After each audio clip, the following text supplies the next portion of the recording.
And we are live. What's good, Lucas? I'm ready for this podcast. Man, I saw the agenda. I'm pumped. What do you got for me? Same. All right. Okay. This is the scenario. All right, bro. Have you ever felt like your car is your second home? Or the guy snoring on the metro is your unofficial roommate? Well, then this topic is for you because we're going to be talking about commuting and what are the benefits and downsides to your health. Damn. I mean, commuting sucks, especially if you live like in a village and you have to commute like 40 minutes to an hour. Then you're spending like 1.5 hours to 2 hours just commuting. And there's not much you can do right now, right? Listening to a podcast. Okay, that's awesome. But you can't really do shit besides that. I agree. All right, so everybody knows what commuting is. For those people who do not know what it is, it's basically the travel from your from your workplace to the place where you live, or the vice versa. So, and usually the problem nowadays is that this is very long. So, because there's more of an urbanization, meaning that there's a lot of people that work in the city, but they're actually living not in the city because it's super expensive. So they have to remote or within even the city. Sometimes the commute could be almost an hour. So that means 2 hours a day, which obviously has benefits and downsides on your health. All right, I want to go over these things now. So, I mean, who is it interesting for? I mean, I think that's very self explanatory. Everyone that has a commute, that means mostly students, people that work, or even, I don't know, urban planners, etc. That might be super interesting for them to see, listen to it. It's like, hey, what are the downsides of it? So how can we make this more efficient? How can we have a different type of structure? I think in general it's also quite interesting to see, like especially during COVID, everybody was able to work remote, but now you can see that more and more bigger companies calling the people back, so that like they're forcing them to have 2 or 3 days in the office. So yeah. Yeah, Lucas, don't worry. We'll get there. We'll get on to the nitty gritty. Let's go. But first, let's start about this. All right. All right. So, I mean, why now? Basically, you already said it, Lucas. It's we had COVID-19, so that means everyone was working remote. Well, not everyone, but mostly white collar jobs were working remote. And now we have what you just mentioned, that some companies are like, you know what, buddy? How about you come 3 days back into the office? Yeah. I mean, that obviously has different reasons why they think, hey, maybe they're more productive, or they still have a lease to pay and they're like, fuck it, we're paying a lease, buddy. Just come in. So I think there's different reasoning for it, and it depends on each company as well. At this point, Lucas, how about you explain what we had, what we experienced, what was our mindset at the beginning when we had a company, we had employees, etc., and what is it now? I mean, so at the beginning we were like, oh no, hell no, we'd never want to have remote work because we believe like people are lazy, or at least I don't know. I think it's just better, and also for team building, right? Because in the end, Not if lazy. you're I want to correct this. Not lazy, no, but okay, they not get lazy. distracted. Exactly. Distraction is always there. So that was badly phrased, but also in general for building a culture, I think it's very much easier in person because you have these moments just in between, and I think these are the most important. Maybe you just make going both for coffee or something like this. So I think that's really important. So that's why at the beginning we were like, okay, everybody, in person, in co-working space, because yeah, it's just like easier to manage. And then of course over COVID, etc., more remote, and yeah, actually start liking it a lot. And yeah, then you find different ways just to deal with it, and yeah, you can just do online events or stuff like this. Exactly. It's super nice. Once you get used to it, it makes give you so much more flexibility. But I have to say, it is kind of nice to have people in person and have these kind of events planned. So I think like a mix is kind of nice. Like if you have in-person events for team building, I believe, and Yeah. then on the other side, you can work remotely. It gives you the flexibility. But No, I yes. think that's the in-person events if you do it like once a month or something like this, but which can be optional, right? For example, you can give them the option, hey, if you want to come to the office, come, because some people really like it, right? Because some people are like, yes, I want to have the social interactions, etc. While as others just like, hey, I want to work remote, doesn't matter. Like, I will do my work, I get my work done. But if I want to do it from Hawaii, let me do it from Hawaii. So yeah. I 100% agree. All right, let's jump right in then. So, what is it? that commute does to your body. All right.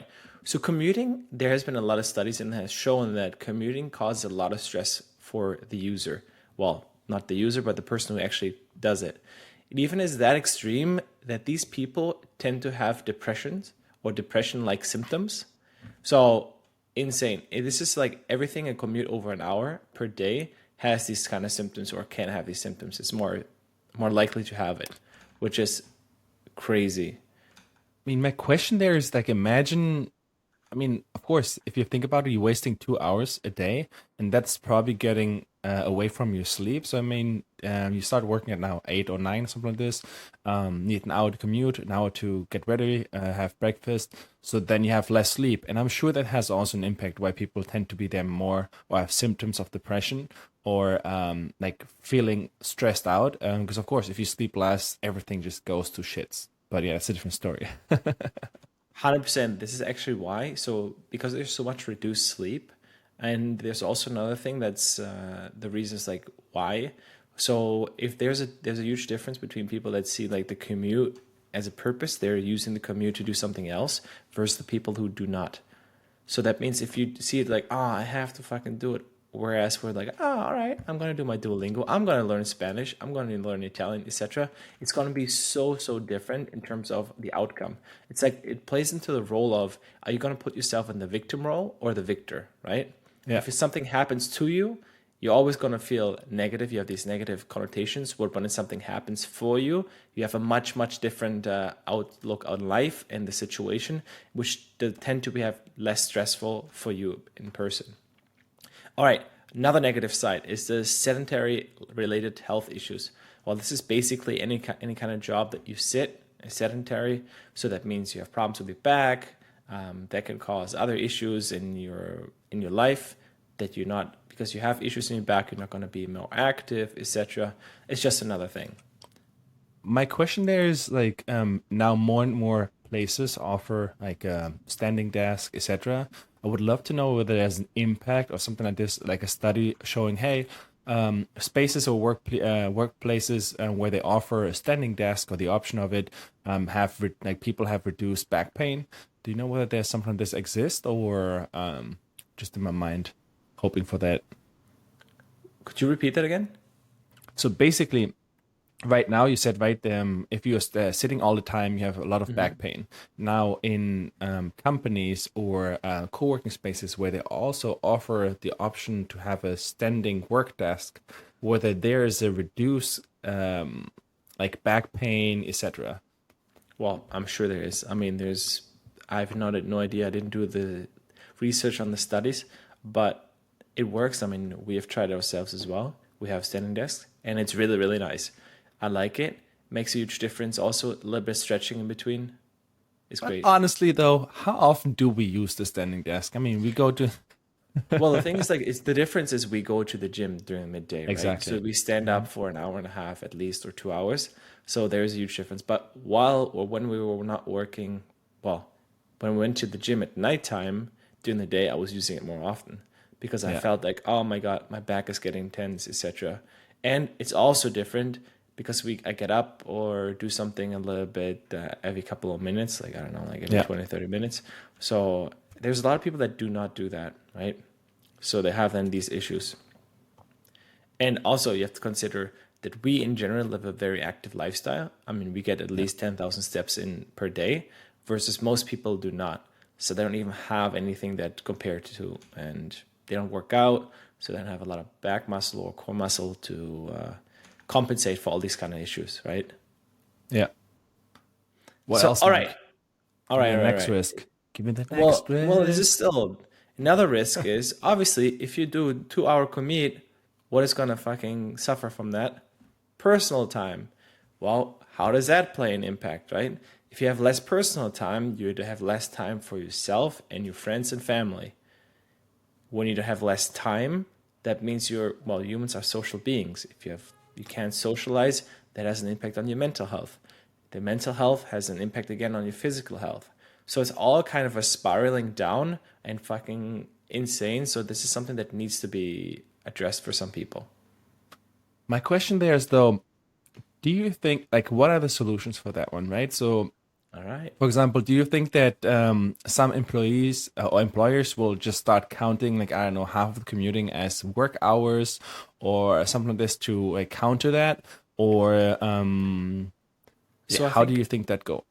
so I think well, okay, this is we're asking about solutions now. So I think it's really important that employees or employers, both of them, know that there's a huge difference between having to commute versus choosing to commute, right? Yeah. These people, some people need also being in the office because they get to socialize. There's also some great aspects of it. I think this is something I want to go into next. Is like, hey, what are the benefits and risks for working remote versus in the office, right? Because Hmm. we everyone talking about, oh, work remote, epic, so great. But there's also downsides of it, right? I mean, Yeah. we have experienced it and we know it, like you have the fears, but all right, let's just jump in right then, okay? So working remote, Lucas, what are the benefits? Come on, give it some to me. I mean, you can work when wherever, like wherever you're from. Like, well, can you work from? I don't know. Let's say from Hawaii, you can keep working there. If that's, you can work. I'm not sure whether you can actually do the different hours because I think that's also a different story. Because like some people like require you to have morning meetings, etc. So, but it gives you more flexibility, right? For example, if you want to go during the day to the gym, you could in theory do that. But yeah, I think that's a big Well, benefit. You can that's have not lunch. necessarily because you're working remote, right? The gym thing, that's depends on your working schedule. You could be Yes, remote and you still have a tight schedule. that's why I'm saying it all depends of that. But in theory, you can Yeah. have breakfast or lunch at your own house. You can just cook yourself. I think that's really, really nice. And yeah, I mean, you can work from your own home, so that's pretty cool. All right, fair. So definitely, so you have a custom environment, right? Yeah. So you can be in your own home. You have reduced commute stress, you have flexibility, and your autonomy. That's what you were mentioning, right? These are great benefits. All right, but now let's talk about the risk, Lucas. So this is something we have all experienced, I think, during COVID, is isolation and loneliness. I Yeah. mean, for us, it's a little bit different because our basically our living room is a kind of a co-working space, so we're always the three of us working together. But for most people, they work in a small room alone, and they don't have any contact with other human beings during that time, or maybe their spouse, etc. And then it's not something I don't know, work friends, etc., or friends during the day. So that's definitely one that's a hard one. So that's a negative, strong one. Then there's something called blurred work-life boundaries, which is also interesting. So, okay, what does that even mean? So, the problem is that because you associate a place with a specific action, and since you're working from home, you cannot switch between, hey, I'm currently working or not. So, there seems to be a case that some people are more stressed because of it. But I would argue against it, right? You can also do it separate, right? For example, for us, the living room is work related. So if you associate it with a room, not with the entire apartment, it's different, right? So for example, we split it. Hey, if we want to play computer games, we go in our own rooms, or doing this amazing podcast. And of Oh, course, yeah. then in the living room, it just work related. So yeah, and of course eating, but that's about it. So I think I would argue against it. If you do it smart, you can work against it. Yes, but imagine you don't have a living room where you can work in. You have only that one room that is your living, I don't know, where you Yeah. sleep in, right? How can you separate that? I think it's harder. It's way harder. I think that also results why some people are just um, yeah, less productive as well because their boundaries. They're like, oh man, it's already late. They start watching, I don't know, a show on Netflix on the side, and they're like, hey, I still have my stuff open. So it's like that's very hard for them to separate those two things, and that's where I think where the problems actually arise. I think so too. I think also it's a thing of self-discipline. You have to be Yeah. self-aware of these kind of things. You can't go in routine. If you start a routine with that, you're like, oh no, fuck, because everyone has routines, right? Someone is bored, you're like, oh, oh, got my phone. Oh, what am I doing? You I have mean, the that's swipes why or I have my whatever you phone do. in my You don't like room. exactly. You're Yeah. like, oh, you directly go to Instagram. Oh, okay, and then you scroll. But this is like at that some point. I don't know. I don't want to say subconscious, but you do it as a habit already. It's super quick. There's an awkward moment. Just all right, listener, please, just sit on a bench or something, and then you notice you get bored. What is the first thing you want to do, or first thing that you do?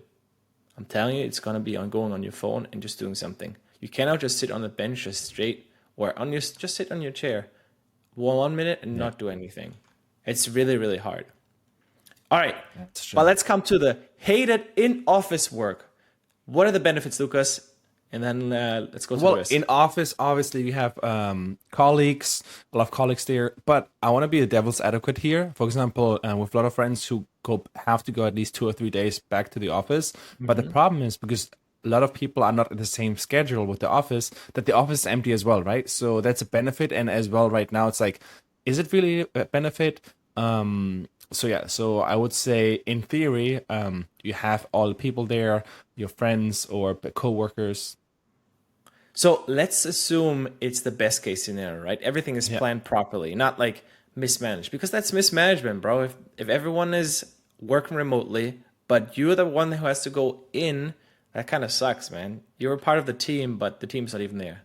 Oh, but or could be also that the team goes to different days, right? They only have for like for example Sophia, right? She has an like she has to be 2 or 3 days a week in the office, and now if the other people go to different times, then the team might be not there. There might be other teams, but that's about it. So I think that's one of the benefits is if the people are there, that's amazing. You have better like facilities for meetings, etc. I think that the social part is very important. If you, of course, if your colleagues are cool and fun to talk to, because otherwise it sucks. Like I mean, then working in general sucks if your colleagues are not fun to hang out with.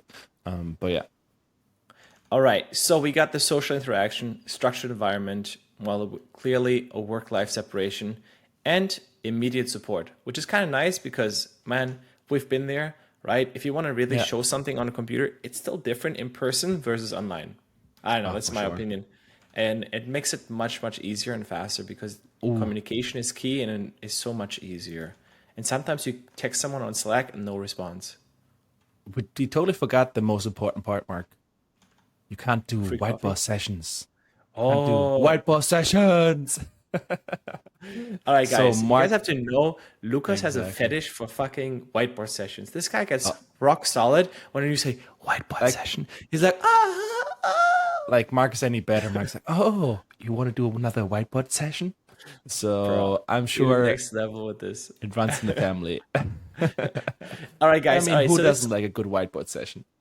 that's true. Let's finish up with the risks. All right, we already discussed them: it's commuting stress, potential for overstimulation, Yeah, limited control over the environment, and workplace conflicts. Because yeah, yes, your colleagues can be amazing, but sometimes you don't click with everyone, right? And they can be assholes or your boss. yeah. So it's great that you can separate these things. All right, I think that's it for my topic. I want to shout out to Elise. Thank you for dropping this topic for me, and I'll pass it to Lucas. Let's go. What do you got for me? Awesome. All right, bro. Now it's time. It's the protein shake fun cousin who brings the party to every gym. So who is it, Mark? The fun little cousin of protein. It's called creatine. The all Ooh. ooh. All right, today I want to talk about creatine in general, especially over the last few years. The creatine prices increased drastically. So roughly in 2021, like creatine was half the price. So I think like we paid for like a 300 grams, like 20 euros or something like this, and now we're paying over 40. So over the last, especially in Damn. 2022, it increased over 100%. And it's still the prices are up. Now, why is this relevant? Because also we saw in the other episode we talked about the protein prices, which also spiked, but now they are going down. Boom, boom, baby. Boom, boom, Well, Jake. well, well, well, Lucas, be specific. What is going down?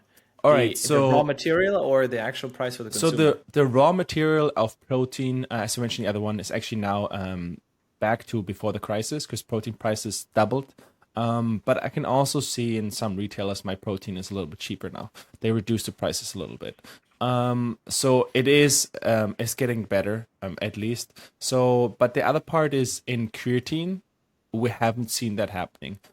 Just to give you a little bit background, so creatine, the market itself is right now at 280 million market cap. Damn. And then in well, I mean, it's a pretty nice market. But for me, Mark, what do you think is the market cap or the market size by 2028? 2028. I don't know if you say it like that. I'm guessing a billion. No, it's not that much, but still, it's 510 million. So it's like a compounded annual growth rate of 10.5%, which I believe is like really, really great.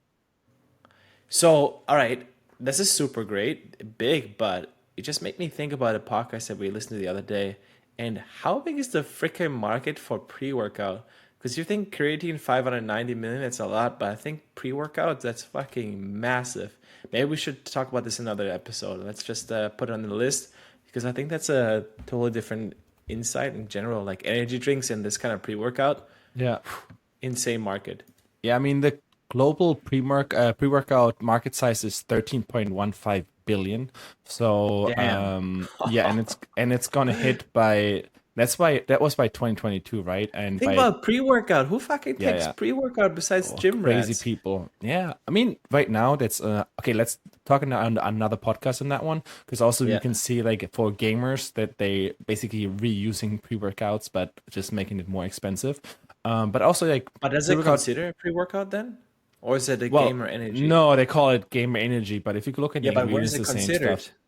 Yeah, I'm assuming it should be considered pre-workout. We'll catch it in the next episode, guys. Oh, stay But tuned. yeah, but also it's crazy. Like it's forecasted to be like 26.8 billion by 2030. So it's like a 7.9% growth rate of like yeah, forecasted. So that's pretty Annually. sick. Annually, yes, 7.9 over the next 7 years.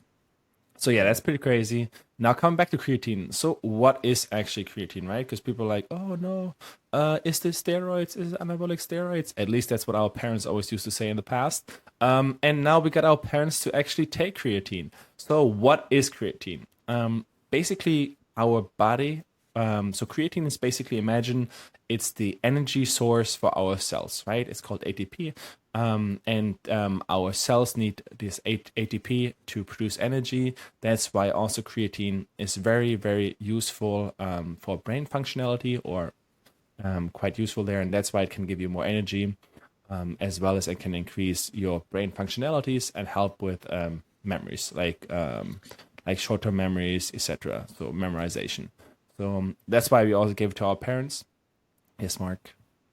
So the thing is, creatine, I want to be specific, helps with the creation of ATP. It Yeah. doesn't ATP. So it just helps in the process, helps the cells to create ATP, and as well as helps flush water and nutrients into the cells. And this is the effect why it helps with the creation of ATP. I just want to be a little bit more specific. All right. So yeah, in general, so creatine, Mark, what is your future prediction? Do you think it's gonna go down in price it or will it stay the same and they'll be like, hell yeah, motherfucker. All No right, profits. give me some more insights on did it actually go up in terms of raw material? How much did it go up? What is the status now versus before? Because based on that, I think it's usually prices always go up. That's the thing, right? Yeah. Sometimes can go down, but due to inflation, etc., I'm guessing it's going to go up. But the question for me is the raw material is it back to before? Because if we saw that in protein, the raw material is lower than before a little Yeah. bit, but end of the day, the product is much more expensive still. So All that's the right. question. Like, hey, So why the pricey tag, right? So basically the easy explanation is imagine creatine is the public kid in school, right? And everybody wants a piece of that one, of that kid, hang out with it. So that's why out of a sudden, like the price jumped so much. Like of course there were like some material issues, but in general, it's because it got so much more popular and been like pushed more into mainstream. That's why also the market's growing so fast that demand or the supply can't catch up with demand, and that's why you have such a drastic increase in prices. Of course, raw material have also an impact, but yeah, do you think it went popular because of all the memes? Or like you know what I mean? Like because at some point virality, I mean we've seen it all over the I know, I was just thinking that I was like, all right, what is the reason? I mean, it was always popular by regular sport athletes and stuff, but it yeah, needs to get that popular, it needs to hit like regular Joe people, right? And we've seen a lot of gym memes and they're like, oh no, when you take creatine, and then it's like a steroid user, and it's like, but always talks about creatine, and obviously that's more accessible. So I think could be right because it's a cultural thing now. It's like so aware that's even in memes. There's so many people posting about this. So like yeah. literally millions and millions of people see this kind of thing. And do you think that's why? Yes, but I also have a. It might be a reason, but I also have another one which might be a little bit more controversial. Power of memes. The memes for sure, but also think about so the spike increased by end of 2021, beginning of 2022, and if you remember, lockdown was there, so COVID was there, so and now more and more gyms started opening up again, and basically people going back to the gym and then like getting all the supplements in there as well, and then start buying creatine. So that might be a But the reason as question well. is then we need to cross-reference how many people used it before, bought it before the COVID-19, and Yeah, then in general, how much did the fitness trend go up? Because at the end of the day, it's like it should be somewhat close to what before COVID was, right? yeah, good All right, question. we can check it out for another one. Yeah. I mean, I've seen that. I found an article that basically explains that, like after COVID, that people like gym memberships or reach like record high memberships because everybody was like, hey, I need to get back in shape. And then of course people start buying more and more creatine as well. But yeah, it's an interesting one. I would love to take more, do more research on that one. But yeah, for me, crystal ball prediction. To be honest, I believe creatine stays the same price because like everybody's buying it because it's like one of the only two things that we take is creatine and protein because like BCAAs are pretty useless to be honest. We're using it for the Yeah, flavor. Yay. But yeah, it's gonna be our next one. but basically, and it's like, yeah, it's protein's little fun cousin. So yeah, it's great to have, and it's definitely worth it. So we keep using it and buying it. But of course, just for people, what we're buying is, for example, is creatine Creapure. So basically, it's creatine monohydrate. But it's Creapure is basically like what is it called? Like a quality standard. Yeah, it's also trademarked by a company in Germany, so it's a German product. Yeah. They have developed a way to create creatine monohydrate, but almost the cleanest version, well, the cleanest Yeah, version that there is right now. 99.99%, something like this. It's like super, super. Exactly. Whereas if you want to call it a creatine monohydrate, it has to be, I think, like 98%. Which is obviously, I don't know how much of a difference it is, but it's good that, I don't know, whatever other shit they put in there, you don't have it in there. So it's kind of nice. And this is the super expensive one. I think the other creatine monohydrate, that's the 98% or something, is not as expensive. Yeah. But yeah, I don't want to put other shit in there as well. So I try to keep it clean as possible for sure. But yeah, that's it, Mark. Do you have anything else? I think that's the pot. I like the little brother of protein powder, bro. It's the cousin, bro. It's the fun cousin. Oh, sorry. Fun cousin. The fun cousin. Oh, my bad, my bad. All right, everybody. Catch you in the next episode and have a great one.